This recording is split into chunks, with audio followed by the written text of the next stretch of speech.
السلام عليكم. حاليا اللي كيعرف الجمهور او اللي في السوشيال ميديا كامله وكلشي ولا عارف ان الجيش الملكي قدمت عرض جيد لجلال خفيف العاشق الالوان الزعيم من منذ الصغر ديالو، وكنتسناو الموافقه ديال الرئيس بن سعيد.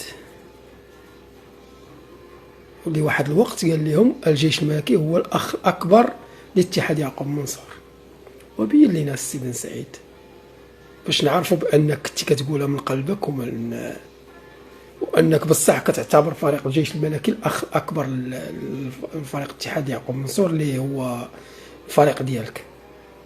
نتمنى الميساج يوصل، خذ بارطاجيو باش نوصلوا ليه الميساج ان شاء الله، باش هاد اللعاب هذا ان شاء الله تستافد منه فريق الجيش الملكي، خصوصا ان الاداره قدمت عرض الفلوس، عرض محترم للفريق واللي يستاهل الامكانيات ديال هذا اللاعب.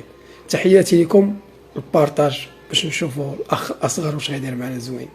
السلام عليكم ورحمه الله وبركاته.